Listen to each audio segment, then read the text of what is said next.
marar badan waxaa maqashaa inay jirto shaqo la'aan baahsan gaar ahaan dhalinyarada oo ka cabata shaqo la'aan balse ma uga bixi lahayd shaqo la'aanta shaqooyinkan oo ah shaqooyinka ugu halista badan inkastoo dadka qaar aysan ula muuqan wax munaasab ah inaad naftaada halis u geliso mushaar intaanan gudaha u sii gelin ha ilaabin inaad like noo saarto siina shargarayso muuqaalka electrician alfinist maxaad u malayn lahayd shaqo inaad beddesho nalka 6 biloodba mar kadibna aad qaadanayso halkii mar $20,000 waxaa laga yaabaa inay tahay shaqo mushaar fiican laakiin qof aan geesi ahayn shaqadan boos ugama banaana si loo hubiyo in nalka sare ee taawarada raadiyowga aysan halaabin weligood injineeradan aan cabsida lahayn ayaa kor u fuula 6 biloodba mar oo ay beddelaan nalka ku yaala fiida sare ee taawarka shaqaynta hal maalin 6 biloodba mar waxaa laga yaabaa inaysan u muuqan mid aad u xun ilaa aad ka ogaato in munaaradaha raadiyaha ay ka badan karaan 2,000 oo fiid mana ku fuulayaan wiish waa inay gacanta ku fuulaan munaaradahan waaweyn iyagoon haysan wax ka badan suunka ay tahay inay kala furaan oo ay dib isugu xidhaan dhowrkii fiid kasta midaas oo ka ilaalinaysa dhicitaanka lifeguard badbaadiyayaasha nolosha haddii aad weligaa tagtay xeebta ama barkadaha dadweynaha ee caalamka waxay u badan tahay inaad horay ula kulantay qof ka shaqeeya inuu dadka badbaadiyo inkastoo shaqo fudud u muuqato laakiin markii loo baahdo badbaadiyayaashu waxay leeyihiin shaqo aad u culus waa inay diyaar u ahaadaan inay ka jawaabaan khataraha daqiiqad kasta tusaale ahaan haddii qof uu ku qarqismo biyaha ama xitaa uu soo weeraro badbaadiyayaashu waa inay naftooda geliyaan khatar aad u daran si ay u badbaadiyaan dadka qaar ka mid ah xeebaha khatarta ah sida goobta caanka ah ee loo yaqaano 7 Mile Street badbaadiyayaashu waa inay badbaadiyaan ilaa 20 qof maalintii waxayna awoodaan inay badbaadiyaan 10,000 oo qof sanad kasta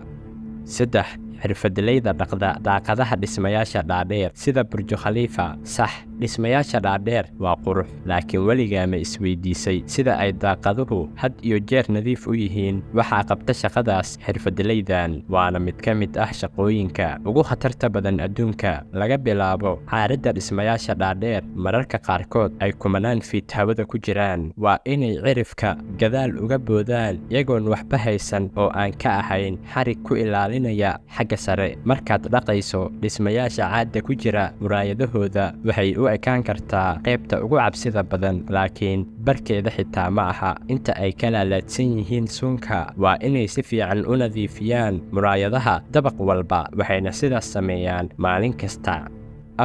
professional cliff diver ama xirfadda quusitaanka dad badan ayaa ku kora riyada ah inay maalin noqdaan ciyaaryahan xirfadle ah quusitaanku waa ciyaar sumcad weyn ka heshay adduunka sanadihii u dambeeyey waxaa bilaabay Red Bull 2011kii ururkan wuxuu qabtaa tartamo fara badan oo loogu talagalay geesiyaasha asal ahaanna waxay ka soo bilaabatay ciyaartan Hawaii halkaas oo ay raggu ka soo boodaan dhagaxyo aad u sareeya gaaraya 80 fiit waxayna ku quusaan biyaha hoose si ay u caddeeyaan geesinimadooda waxaa laga yaabaa hal dhaqaaq oo qaldan ay sameeyaan inay ka soo gaaraan dhaawacyo halis ah ama inay naxaan taasoo sababi karta inay ku qarqismaan biyaha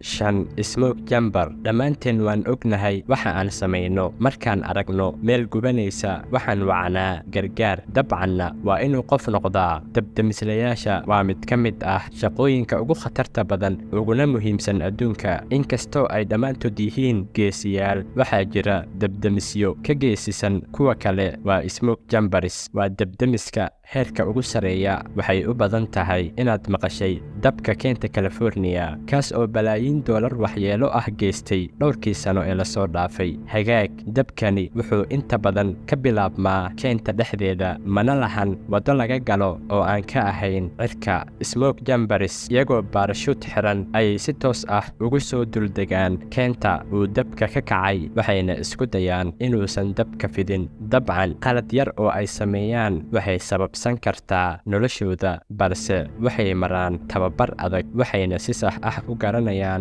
waxa la sameeyo haddii si wax ay noqdaan